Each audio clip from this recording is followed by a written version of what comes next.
Hey guys, welcome to the Constant Conservationist with Heath Billups.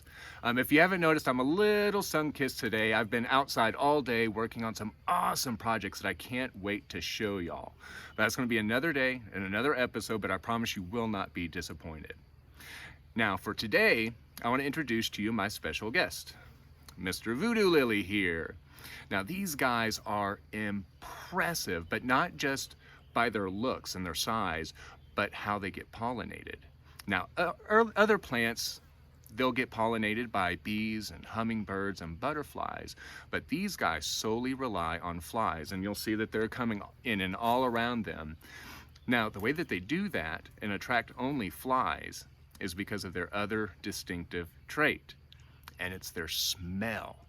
And I can only equate it to the smell of rotting flesh, and boy, is it pungent. Now these guys, when they started evolving and growing, they grew up in an atmosphere that there weren't very many bees. So they had to rely solely on flies to get pollinated. Now I was going to end this episode kind of right here and do a little mini episode. But then when I was researching a little bit more about voodoo lilies and some of their traits and things about them, I found out that the bulbs that they grow from are completely edible. Now, I haven't tried these yet. I'm a little leery of trying it. Maybe one day we'll see how that goes. But I decided to do a completely full episode on plants that you can get at your local fresh food market, at your grocery store, and plant them and continue having an edible garden of your own, whether it's in plants or if you've got a yard to put it in. So if y'all hold on one second, I'm gonna set some things up for you, and just hold on. Hey everyone, welcome back and welcome to my fiesta that I've got going on right here. We're almost to Cinco de Mayo, so I think this is a great little homage to that. Okay, so like I said earlier, I'm going to show you some things that you can grow at home that you can get from your fresh food section at your local grocery store. So let's go ahead and jump in and get onto this. So first, I have got the papaya. So when I pick plants to grow, I always get the firmer ones. They're not as ripe, but they're better for growing plants. So let's get my trusty cutting board out here. As you can see, I got this from my mumsy and my dad for Christmas to remind me of my Texas heritage. So I'm very thankful for that. All right, so when you're gonna cut into this papaya, you're gonna just cut right down the middle right here. All right, there we go. And God, this is just gorgeous. I love these colors. Now you can see all through here that we've got seeds in here. Now, what I usually do is I get a spoon and I'll scrape them out and put them in a bowl. And once you do that, you'll have to sit down and get each seed and pop them out of these little capsules that they're in. And the little hard part is what you want to keep. And then you put those in a bowl, put them somewhere where they can dry out. And then you can plant them. Now, like a good chef, I have already prepared for that. And I have my little container of dried papaya seeds. I'm gonna have to root through here through some bird seed. I kept it too close to Squeakers, the lovebird's cage last night, and she obviously had a wild party. But I have already got preset some plastic containers with some soil in it. Now these guys I always keep around the house. I get them from other plants that I have bought. They're really phenomenal and a great way of recycling. If you don't use them right away, don't throw them away. Take them to a local garden center. They will love these. They need these. But getting back to where we're at, I'm gonna get a couple of these dried papaya seeds that I've already prepared, and I'm gonna distress the dirt just a little bit. Now when you plant these, you'll only want them just the tip of your finger down. Doesn't have to be very deep. And you plop a couple of them in.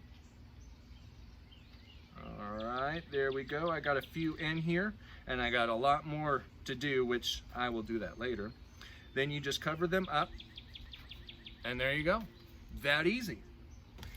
All right, so my next plant is the ginger root. Now these guys are fantastic to cook with. I especially love cooking with them in the winter with a special soup that I love to make, and maybe one day I'll put out that recipe, but it's awesome. But I always seem to have a little bit of ginger root left over. And instead of just throwing it away or just letting it rot, I decided to go ahead and plant some, and they grow wonderful. So say if you only have this much ginger root left, this is how easy it is to grow these guys, and man, they smell amazing. I love them. So you get your container with your soil, you dig a little bit of a hole, stick it in there, cover it with about maybe half an inch to an inch of soil, and then that's it. Simple, simple, simple. Now, I'm gonna move on to the onion. Now these guys, you can also do the same thing with garlic. This guy I've actually been I've had sitting out for a little while. As you can tell, it's already growing, and it is begging for soil, and here it is. So just like the ginger root, you want to make a big enough hole for the actual bulb of the plant, this part right here. Stick it in, have the root system more down, and then cover it up. And you'll want to cover it up to the top of the bulb. And press it down a little bit, make sure it's real firm in there, and then that's it. Again, all of this is going to be so easy for y'all to do. Now for my next fun one is the pineapple. I love growing these guys. They're a little bit more difficult, but the reward is even more fun. So what you do with pineapples is like what we all do. The first part that we do is we cut off the top. So from the base of where all the leaves are coming out, go about 1 inch to 2 inches down. Not a whole lot, but cut it right down there. Then go enjoy your pineapple right here, and then keep this. Now what you'll want to do, grab your pot of soil, get you enough room, and stick this down.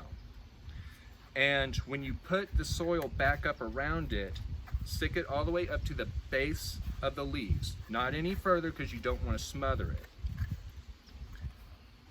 And then that's it. Now it's going to take a couple of weeks for it to root, and during that time you may see on the leaves some of them turning a little brown. That's okay, it's completely natural. But in the middle, you'll start to see growth come out, and that is so rewarding. And then when it starts to grow a pineapple, it'll actually grow the pineapple right through the middle of it. That's a fun little thing. With the pineapple, I forgot to say this, is when you pick your pineapple, make sure it's the firmest. It's like that with all the other plants. Make sure they're the firmest. All right, so last but definitely not least is one of my favorite foods, is the avocado. So just like the papaya, we are going to cut this right down the center. All right. There we go. Twist it out. Now we want to get the bulb out, so I've got my spoon here. Or I say the bulb, the seed. All right. So we've got that taken out. I'm going to put these in a bowl because I want to enjoy that later on tonight. So now that we have our seed, we're going to get a wet cloth, clean off all of the mush that's on here. Make sure it's nice and clean. And there we go. So instead of putting that in soil right away, what I do is get a little bit of paper towels, soak them, and then wrap the seed up in it. I usually wrap it along its side and keep the top and bottom towards the open part. That way it'll have room to grow. Then I stick it into a plastic baggie, and I stick it inside the house in a moderately cool but not too hot place, and with moderate sunshine. It really doesn't need a whole lot. Now it's going to take a few weeks for it to start rooting. Now when that does happen, you'll see it split. That's okay. Again, that's completely natural. Wait a couple of more weeks and you'll see the root system starting to poke out of it. Once that happens, you are free and clear to plant it. Here's my shining example of an avocado tree. He may look a little puny right now. We just got through the winter, so he's a little distressed, but he's looking fantastic. And I have got great hopes for this guy. So now from that point, it is time to water and feed our plants. Now, the way that I water and feed my plants is I always start off with watering them. So if you'll hold 1 second, I'm going to get all of our plants ready to go. Here we go. All right. So here we have got our papaya. Give them a good soak. All right, ginger, you're up.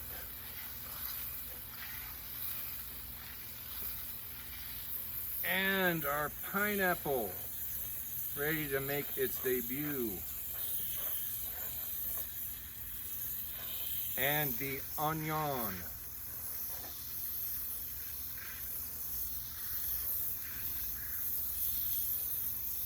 Okay, guys, now that those are soaked, I have got my water buckets full of plant food. Now, as far as plant food, there are various kinds that you can get. It really doesn't matter. You can get it from your local hardware store or garden center. You should be fine with whatever you get, so don't worry about it. But you'll want to water them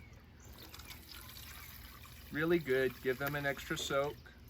And this will help stimulate with some of these bulbs like the ginger and the pineapple, help really stimulate that root system and help it grow and give it plenty of food.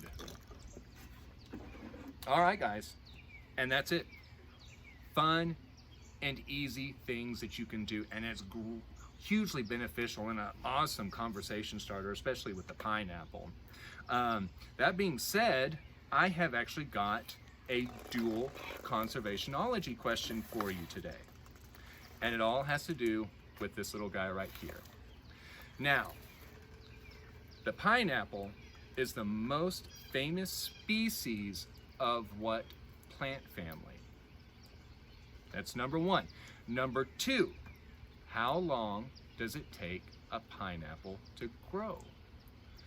These are really interesting questions about this little guy, and I'm fascinated with them. And once you learn those answers, you'll have a greater respect for them. They're a fantastic plant. But that's all I've got for y'all, guys. I hope you'll enjoy this. I hope you learned something new and had a little fun with it. If you enjoyed this video, please like, share, and subscribe. I love to hear some feedback from you as well. Anyways, this is Heath Billups with the Constant Conservationist. I hope you have a wonderful day. Thank you so much.